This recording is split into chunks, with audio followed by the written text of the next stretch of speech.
Hello நண்பர்களே, இது ஏற்கனவே சொல்லியிருந்தேன்ல வேஸ்ட் டீகம்போஸ்டர் செய்யறதுக்கான வீடியோ. நான் போன வருஷம் வேஸ்ட் டீகம்போஸ்டர் செஞ்சுருந்தேன். செஞ்சு வந்து 1:5 சொல்லிட்டு மண்ணில் ஊற்றினேன். ரொம்ப சூப்பராக வந்தது. செடிலாம் தெரியாமல் கொள்ளாமல் 1:3 போட்டு செடியில் எல்லாம் தெளித்தேன். எல்லாமே கருகி போச்சு, நிறைய செடி கருகி போச்சு. அப்புறமா பார்த்தீங்கன்னா இதை வந்து நம்ம மண்ணுக்கு வந்து அவ்வளோ ஊற்றலாம் தேவையில்லை. நார்மலாக நம்ம செடிங்களே நல்லா தான் வளருது. அப்படி ஊற்றுறதா வாரத்தில் ஒரு தடவை மாதிரி 1:10ன்ற வகையில் ஒரு பங்கு வேஸ்ட் டீகம்போஸ்டர் நம்ம செஞ்சதை எடுத்தோம் அப்படின்னா ஒரு பங்கு 10 பங்கு வந்து தண்ணி கலக்கி அதை வந்து ஊற்றலாம். அதான் வந்து சரியானதாக இருக்கும். இப்போ இந்த தடவை நான் என்ன பண்ண போகிறேன் அப்படின்னா ஒரு 25 லிட்டருக்கு வேஸ்ட் டீகம்போஸ்டர் செய்ய போகிறேன். செஞ்சு ஏதாவது ஒரு இதுக்குன்னு சொல்லிட்டு தனியாக ஒரு மண்கலவை செஞ்சு மண்கலவையில் மண்ணில் கொடுக்கறதுக்கும் அதே சமயம் இலைகளுக்கு வந்துட்டு ஸ்ப்ரேல மொத்தமே வந்து 1:1 அப்படின்ற ரேஷியோவில் தான் மண்ணுக்கும் 1:1 தான் கொடுக்க போகிறேன். இலைக்கு மேலே ஸ்ப்ரே அடிக்கிறதும் 1:1 ரேஷியோவில் தான் கொடுக்க போகிறேன். இதோட வளர்ச்சி எப்படி இருக்குன்னு பார்க்கலாம். வெறும் இந்த WDCயை மட்டும் கொடுத்து செடியை வளர்த்தா செடி எப்படி வளருது, அதோட தன்மைகள் என்னவா இருக்குது அப்படின்றத சோதிக்கிறதுக்காக மட்டுமே இதை நான் செய்கிறேன். இதை சோதித்து இதோட பலன் என்ன கிடைக்குது அப்படின்றத பார்த்துட்டு அப்புறமா வந்து நம்ம இதை முடிவு பண்ணலாம். இதை தொடர்ந்து நம்மளோட மாடி தோட்டத்தில் பயன்படுத்தலாமா இல்லை பயன்படுத்த வேணாமான்ற நம்ம அப்புறம் முடிவு பண்ணலாம். இது உடனே நம்மளால சொல்ல முடியாது. ஏன்னா இது சம்மந்தமான வீடியோலாம் பார்த்தீங்கன்னா ஒன்றுக்கு ஒன்று முரண்பாடானதாக இருக்குது.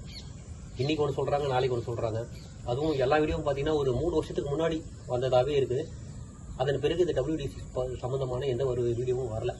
அதனால் சரி நம்மளே வந்து அதை சோதிச்சு பார்த்தோம். நம்ம எதுக்கு அடுத்தவங்க வீடியோவை பார்த்து அதை தெரிஞ்சுக்கிட்டு அது நல்லதாக கெட்டதாக நம்ம புரிஞ்சுக்கிட்டு புரியாமல் ஒரு குழப்பத்திலே இருக்கிறதுக்கு நம்மளே அதை ப்ரூவ் பண்ணி பார்த்துட்டோம் அப்படின்னா என்ன. இந்த ஆடிப்பட்டத்தில் ட்ரை பண்ணி பார்த்தோம் அப்படின்னா இதில் எப்படிலாம் நடக்குதுன்றது தெரிஞ்சுக்கிட்டு தைப்பட்டத்தில் நம்ம சிறப்பாக அறுவடை செய்யலாம். சப்போஸ் இது நல்லா வந்தது அப்படின்னா தைப்பட்டத்தில் நமக்கு பயன்படுத்திக்கலாம். இப்போ நம்ம செய்யறது கூடவே வந்து இதையும் சேர்த்து பயன்படுத்திட்டோம்னா இன்னும் நமக்கு நல்ல அறுவடையை பார்க்கலாம்ல. விளைச்சலும் நல்லா இருக்கும். அதே சமயம் நமக்கு மாடி தோட்டத்தில் கொஞ்சம் உரமே வந்து நமக்கு இது மாதிரி கிடைக்கும் போது இன்னும் நமக்கு ஈஸியாக இருக்கும்ல. நம்ம சாதாரணமாக காய்கறி கழிவுகளை நம்ம மக்க வைக்கிறதுக்கே வந்து ரொம்ப நல்லா பயன்படும். அப்படி இருக்கையில் இன்னும் வந்து இந்த மண்ணுக்கு போடும்போது இன்னும் நமக்கு சக்தி அதிகமாக தானே கிடைக்குது. சரி, இது எப்படி தயாரிக்குதுன்னு பார்க்கலாம். முதல்ல இந்த வேஸ்ட் டீகம்போஸ்டர் இது நான் வாங்கி ஒரு 7 மாதம் 6 மாதம் இருக்கும்னு நினைக்கிறேன். ஆனால் இது 3 வருஷம் வரைக்கும் வேலிடிட்டின்னு கொடுத்துருக்காங்க. இது ரூம் டெம்பரேச்சருக்கு ஏற்ற மாதிரி இது மாறுது. சில நேரத்தில் கட்டியாக இருக்குது, சில நேரத்தில் மஞ்சளாக இருக்குது, சில நேரத்தில் பழுப்பாக இருக்குது.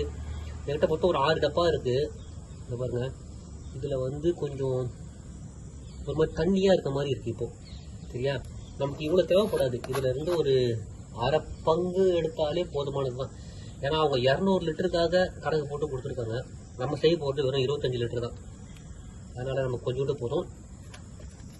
அதே மாதிரி 200 லிட்டருக்கு வந்துட்டு 1 கிலோ சக்கரை போட சொல்கிறாங்க.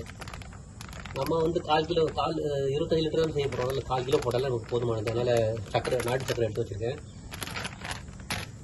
முக்கியமாக இதை வந்து கரைக்கிறதுக்கு நம்மளோட கை வந்து அதில் படவே கூடாதுன்றாங்க. அதனால் நான் என்ன பண்ணியிருக்கேன்னா அது மாதிரி ஒரு க்ளவுஸ் ஒன்று வாங்கிட்டு வந்துட்டேன். மெடிக்கல் ஷாப்பில் போயிட்டு கேட்டேன். 5 ரூபா தான் வந்துச்சு ஒரு க்ளவுஸு. ஏன்னா கைப்பட்டா நம்ம கையில் இருக்க கிருமிகளும் அதுவும் வந்துட்டு ரியாக்ட் ஆகிட்டு இது சரியாக வேலை செய்யாது அப்படின்னு சொல்கிறாங்க. எதுக்கு நமக்கு வந்து இவ்வளோ தூரம் செஞ்சு சோதனை பண்ணி பார்த்து அப்புறம் அது வரலன்னா என்னத்துக்கு. அதனால தான் இதை எடுத்துக்கிட்டேன்.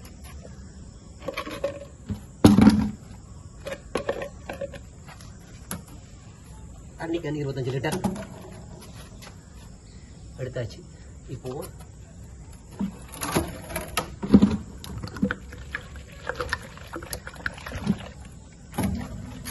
கொஞ்சமாக தண்ணி எடுத்திருக்கேன்.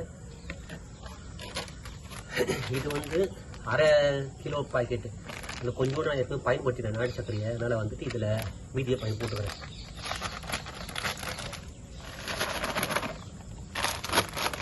ஏன்னா நம்ம கரைக்காமல் கொள்ளாமல் நாட்டு சர்க்கரையை போட்டோம் அப்படின்னா அது கட்டியாக இருக்கும், சரியாக கலங்காமல் இருக்கும். அதனால் நமக்கு வந்துட்டு கரையாது இல்லை. நம்ம மொத்த தண்ணியிலே கொட்டிட்டு பிறகு அதை கலக்கிறது கஷ்டம். அதனால் கொஞ்சமாக இந்த மாதிரி மகளில் தண்ணி எடுத்து அதை நல்லா கலக்கிட்டு தண்ணியில் கரைஞ்சதுக்கு பிறகு நம்ம உள்ள தண்ணியை தூக்கி ஊற்றிட்டோம் அப்படின்னா அது நல்லா இருக்கும்ல. இப்போ என்ன பண்ணணும், இதை நல்லா இப்படி கலக்கிறேன். இந்த மாதிரி கட்டியாக இருக்கிறதுலாம் உடச்சி விட்டுட்டு நல்லா கலக்கலாம்.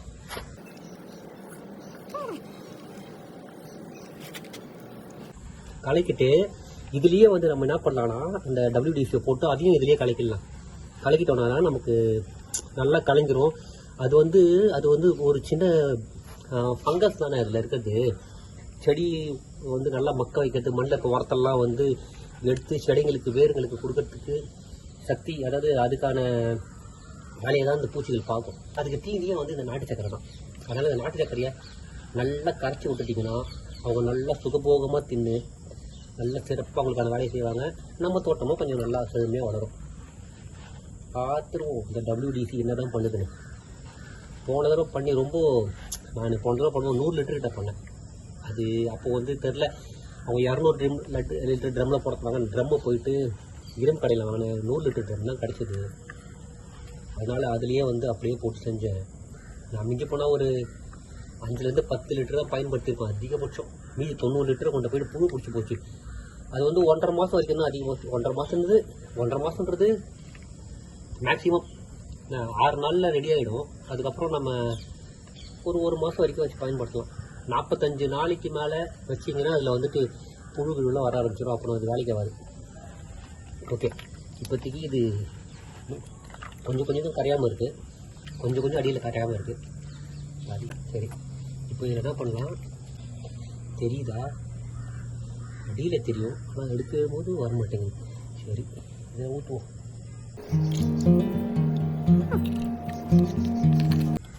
இப்போ இதை வந்துட்டு நல்லா தண்ணியில் போட்டுட்டேன்.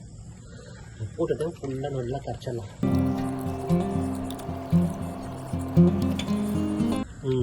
எல்லாம் கரைஞ்சிடுச்சு. அவ்வளோதான். இப்போ என்ன பண்ணலாம், இதை தூக்கி உள்ளே ஊற்றணும். ஊற்றிடலாம்.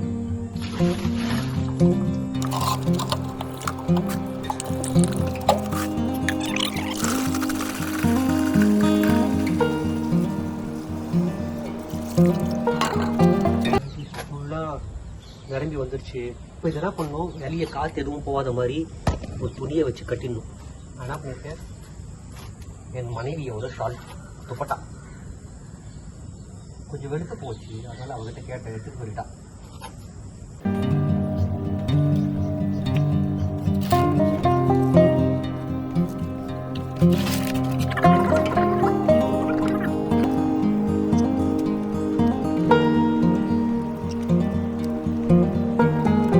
அவ்வளோதான் நண்பர்களே, கட்டியாச்சு.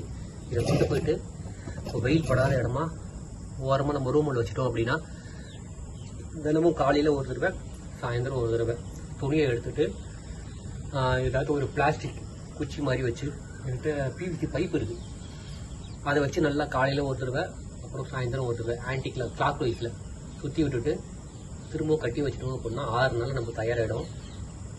7வது நாள்லேருந்து பயன்படுத்த ஆரம்பிக்கலாம். ஓகே நண்பர்களே, மீண்டும் அடுத்த காணொளியில் சந்திப்போம். தொடர்ந்து இணைந்திருங்கள். நன்றி. பாய்.